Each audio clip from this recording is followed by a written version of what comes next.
আমরা সবাই মমতা ব্যানার্জির দল করি। মমতা ব্যানার্জি যদি কোনো সভায় নির্দেশ করেন যে নানুরের বিধানসভার অবজারভার, বিধানসভার দেখার দায়িত্ব এই ব্যক্তির, তাহলে আমরা দ্বিতীয় কোনো ব্যক্তিকে নেতা হিসেবে মানব কেন? আবার কাল বা পরশু মমতা ব্যানার্জি যদি সেই নামটা চেঞ্জ করে দেন, আমরা সেই যার নাম পরিবর্তন নাম বলবে তাকেই মানব।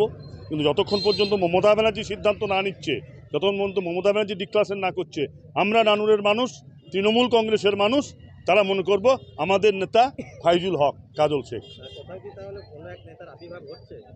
যারা কাজল শেখকে মেনে নিতে পারছে না, যারা কাজল শেখের নেতৃত্ব মেনে নিতে পারছে না, আমি তাদের উদ্দেশ্যে বলেছি। যারা কাজল শেখকে মেনে নিতে পারছে না, আমি তাদের উদ্দেশ্যে বলেছি। অনেক লোক আছে, একজন দুজন নয়।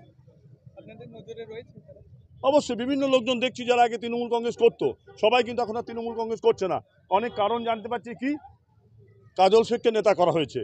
তারা সবাই তো সবাইকে মানতে পারে না, তাই তারা হয়তো মানতে পারছে না। তাদের কথা বলেছি আমি। আগে তৃণমূল করতো, এখন দল করে না, অথবা আমরা তো বলবো না দলেরই কেউ। এখন দলের কেউ বলবো কেন? এখন যারা দল করে তারা কাজল শেখকে মেনে নিয়ে দল করতে হবে, নতুবা এই দল করার দরকার নেই, অন্য কোনো দল করুক।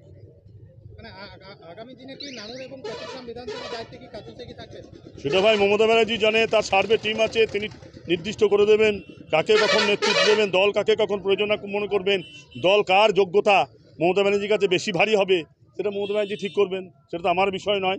আমার বক্তব্য, আমি তৃণমূল কংগ্রেসের কর্মী। মমতা ব্যানার্জি যখন যাকে নেতা বলে দেবেন, আমি তখন তাকে নেতা হিসাবে মানব।